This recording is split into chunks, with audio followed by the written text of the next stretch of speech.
زدني علما.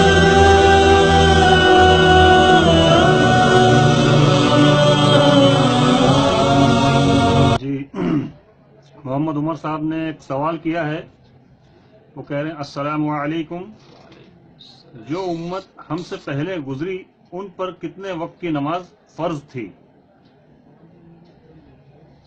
اس کی حقیقت کا علم تو اللہ کو ہے، لیکن صحیح بخاری کی حدیث جو معراج کے واقعے کے سلسلے میں ہے، اللہ کے نبی صلی اللہ علیہ وسلم کا سفر معراج پہ جانا ہوا تو اس میں پہلے آسمان پہ، دوسرے پہ، تیسرے پہ، چوتھے پہ انبیاء کرام سے ملاقات ہوئی. سب سے لاسٹ میں 7ویں آسمان پہ سیدنا حضرت ابراہیم خلیل اللہ علیہ السلام سے ملاقات ہوئی.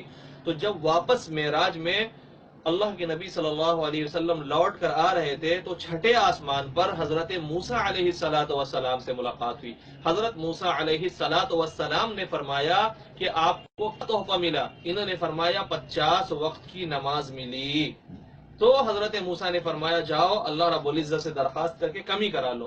تو روایتوں میں 2 طرح کے الفاظ ملتے ہیں کہ لوٹ کر کے گئے تو 5 کر کے کمی کی گئی، بار بار آنا ہوا جانا ہوا تو 5 کر کے کمی ہوئی اور 5 بچ گئی. اور دوسری روایتوں کے الفاظ یہ ہیں کہ 10 کر کے کمی ہوئی اور آخر میں جا کر کے 5 وقت کی نماز باقی رہ گئی. تو یہ ہے ہماری نماز کی کنڈیشن، جس میں اللہ رب العزت نے خاص انعام یہ کیا ہے کہ پڑھو 5 وقت کی اور ثواب ملے گا 50 وقت کی. البتہ پچھلی انبیاء کی شریعت میں کیا تھا، واللہ عالم بحقیقت الحال، اس کی صحیح مراد کو اللہ رب العزت ہی جانتے ہیں کہ کتنے وقت کی نماز تھی. البتہ نماز نام کی عبادت ضرور تھی.